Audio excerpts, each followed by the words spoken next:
की शादी करने की कह रहे हैं संडे को, मेरा मन है नहीं, स्त्रियों के प्रति नहीं, पुरुषों के प्रति। अच्छा अच्छा, तो ये बात अपने माता पिता को बता दे। को नहीं पता नहीं। इसमें क्या होगा बच्चा, किसी की लड़की के साथ खिलवाड़ क्यों करोगे, है ना।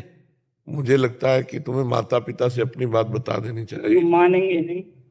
कैसे नहीं मानेंगे, जब तुम्हारा लड़कियों के प्रति आकर्षण नहीं, लड़कों के प्रति है, तो उन्हें बता देना चाहिए कि व्यर्थ में किसी लड़की से ब्याह मत करो, उसका जीवन बर्बाद मत करो। बहुत अच्छे बच्चे हो जो तुमने हमको ये बात बता दी, अपने माता पिता को बताओ। बिल्कुल ब्याह मत करना, भूल के मत करना। जब स्त्री में राग नहीं है और पुरुषों में राग है, आप गलत आचरण करोगे और किसी की जीवन बर्बाद कर दोगे, ऐसा नहीं। ठीक है।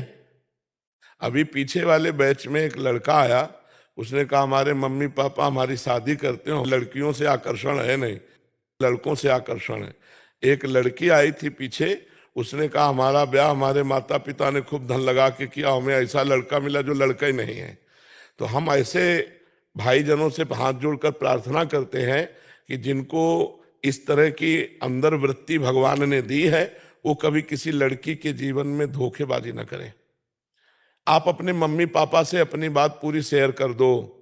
आप ब्याह बिल्कुल मत करो, उसको घर में बैठाल कर उसकी जिंदगी नर्क मत बनाओ। वो किसी की बिटिया है, वो आई है और तुम उसके योग्य नहीं हो, तो पहले बोल दो अपने माता पिता। वो पहले शर्म लगती माता पिता से बोलने में, दूसरे की जिंदगी खराब करने में तुम्हें शर्म नहीं लगती। मान लो आपको लड़की पसंद नहीं है और आप लड़के पसंद करते हो, तो आप अपने माता पिता से कहो। अब वो तो लड़का समझ के ब्याह कर रहे हो, वो लड़की क्या बताएगी, उसके जीवन को क्यों नष्ट करो।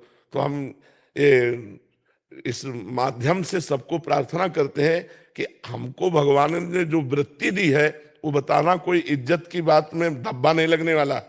भगवान ने हमें बनाया है तो अपने माता पिता को बोल देना चाहिए कि लड़कों की तरफ आकर्षण है, लड़की की तरफ बिल्कुल नहीं, इसलिए ब्याह नहीं होना चाहिए। तो आप कम से कम किसी की जिंदगी के साथ तो खिलवाड़ नहीं करोगे। तो आप बोलो वो क्या करे, उसका क्या दोष, उसका तो जीवन बर्बाद कर दिया आपने ब्याह करके। तो पहले बता दे, जो ऐसे भाईजन है, कोई गलत बात नहीं है। क्या भगवान ने तुम्हारी रचना तुम्हारे स्वभाव की है, तुम अपने स्वभाव की बात कह सकते हो कि हमारे स्वभाव में स्त्री प्रियता नहीं है, तो किसी की जिंदगी के साथ खिलवाड़ नहीं होगा। मान लो जैसा हमारे कर्म के अनुसार भगवान ने बनाया, तुम अपनी बात तो रख सकते हैं ना।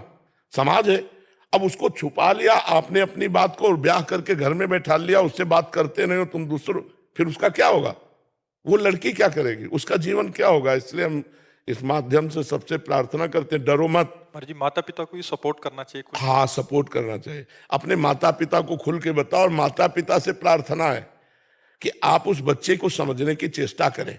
उसके स्वभाव की रचना ऐसी माया के द्वारा हुई, वो मतलब ऐसा नहीं कि वो डांटने लायक हो या डांट डपट के आप उसके स्वभाव को बदल सकते हो, नहीं। कमजोरी को ताकत बनाइए। हाँ बिल्कुल ऐसा होना चाहिए, एक दूसरे को सपोर्ट करके चलो तो अच्छा रहेगा। तो उसमें छुपाव नहीं रखना। जैसे वो लड़के ने कहा मैं बता नहीं सकता अपने माता पिता को, तो हम माता पिता को अपनी बात नहीं बता सकते और दूसरे की लड़की की जीवन बर्बाद कर दोगे ब्याह करके, अपनी बात रखने के लिए दूसरे की जिंदगी बर्बाद कर दोगे। तो ये हम प्रार्थना करना चाहते हैं सबसे, जिससे हमारे भाई लोग जो है हमारी बात को समझें। आप इसको अपने माता पिता से शेयर करें और कभी ब्याह ना करें, जिससे किसी भी स्त्री के जीवन में आप दुख बन करके ना जाए। महाराज जी वो भी अपने अंदर की वृत्तियों को कैसे संभाले? हमें तो लगता है कि भगवान का भजन ही संभाल सकता है, नहीं तो बहुत कठिन है, बहुत कठिन है। नाम जप करो और भगवान की भक्ति, अगर संभाल सके तो सबसे बड़ी विजय एक हो गई कि मतलब माता बहनों की तरफ आकर्षण नहीं और पुरुषों से भावना रखे, तो आगे निकल गए भजनानंदी महात्मा। फिर क्या हो गया, जब हमको हितधाम में प्रश्न आया था एक, तो हम इन लोगों से पूछा था क्या होता है, क्योंकि हमने शास्त्र में नहीं पढ़ा, हमने कभी स्कूल में नहीं सुना। ये तो अभी मतलब ज्यादातर प्रकाशित हुआ है, नहीं तो पहले प्रकाशित नहीं। स्त्री स्त्री से मोहित हो रही है, पुरुष पुरुष से मोहित हो रहा है। अगर रुचि विधाता ने दे दी है तो फिर उसी रुचि से जीव जीता है। तो भगवान, कलयुग भगवान कुछ नई रीतियां चला दी हैं जो हमारी समझ में नहीं आती, पर हमें लगता है कि ऐसी बहनें ऐसे भाई अपने परिवार को व्यक्त कर दें। नहीं, आपको पुरुष प्रिय नहीं है, आप ब्याह करके गई, उसके साथ नफरत का व्यवहार करेंगी, बहुत गलत हो जाएगा। आपको स्त्री प्रिय नहीं है, आप उसके साथ नफरत का व्यवहार करेंगे, बहुत गलत हो जाएगा। जैसा